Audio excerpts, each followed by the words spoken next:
So we're in Sinjosboer, which is just next to Hossegård, and this is the first house we lived in when we've arrived.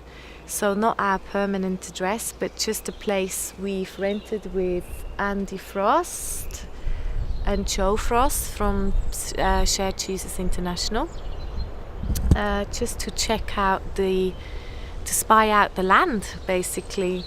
And then they stayed with us for a week, and the rest of the time we just booked about 15 different people to make it as cheap and fun as possible.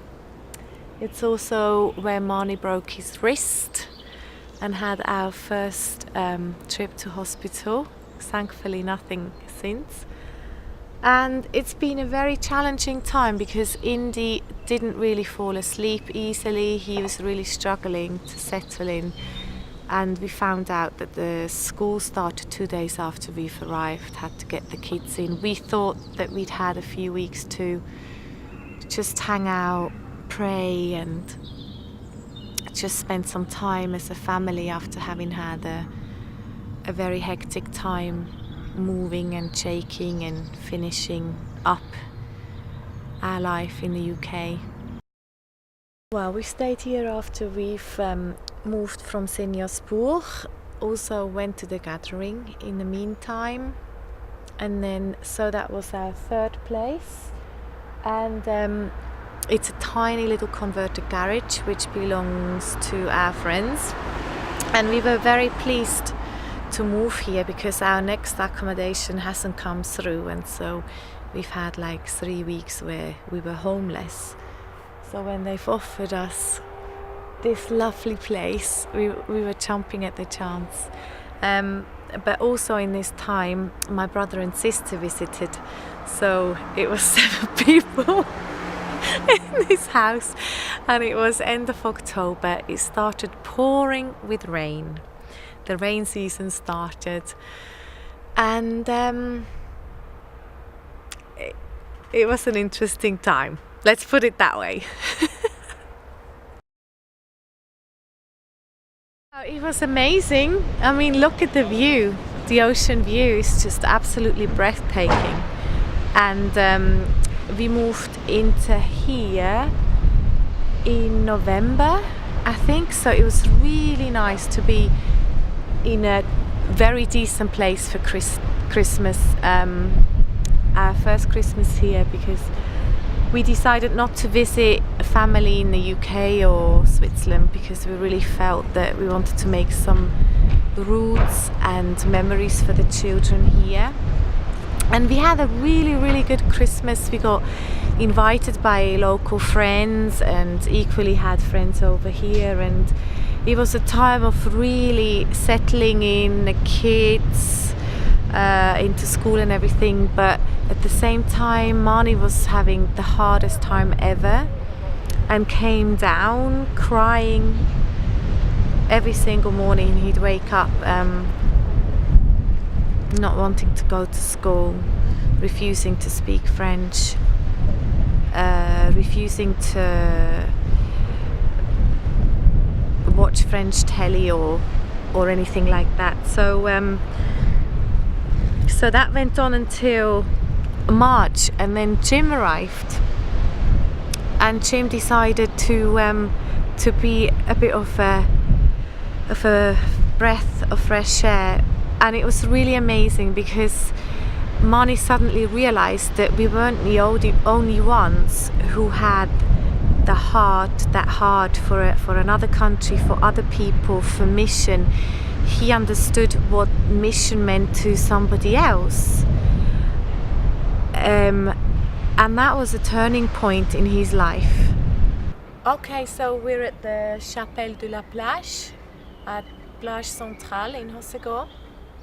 And this is where we lived for 4 months with our mate Jim, who's come over from the UK to be with us for a while.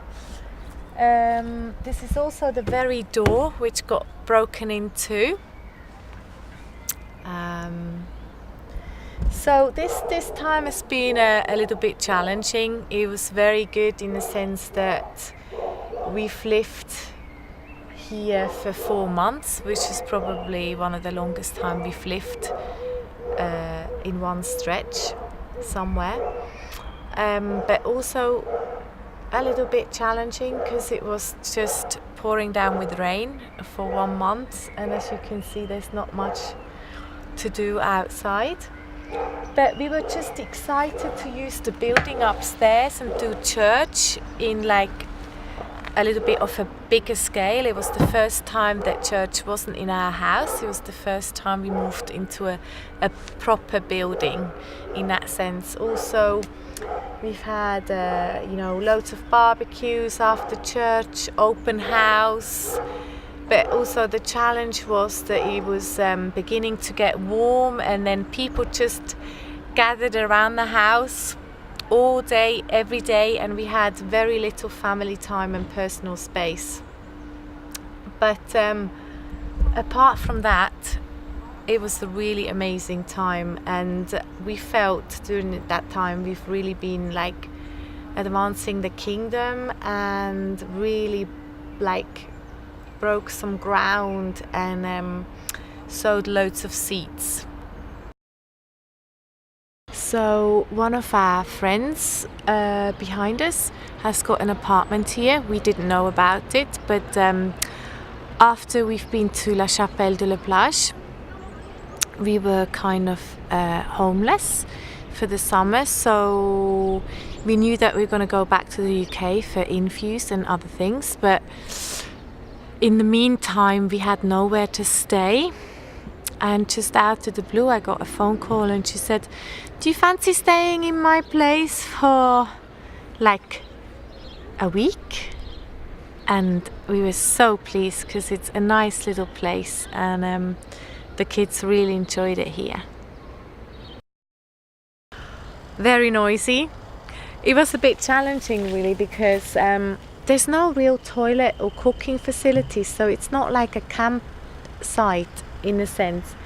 This is just a place where basically mobile homes and vans can stay, but no caravans, and so people just come here, stay the night and leave in the morning and then come back at night. So there's no feeling of homeliness or togetherness or kids playing and having a good time at all. We were here for about 10 days until we couldn't bear it any longer because it's so noisy because of the roads and people partying all night. We asked a friend if we could stay on her field, and that was much better. Well, we're in Hossegård and we're on our friend's field, and we've stayed here for a few days because after having stayed on this place with the lorries, where it was a bit loud for us, we needed some peace and quiet, and our friend invited us to stay on the field, so it was amazing. She's got kids, so the children would play together and we'd all have a good time and have some proper sleep, as much as you can have a proper sleep with 3 children laying next to you. But one morning we got woken up by this strange sound of a bell, like a church bell, and we went back in the forest, had a little look and found out that there was a little Greek Orthodox camp, and they have their like annual youth camp here in the middle of the forest, and just stay here for like a few weeks and have their retreat time. And they've invited us in, and we had some really cool conversations about faith and stuff. Nice memory.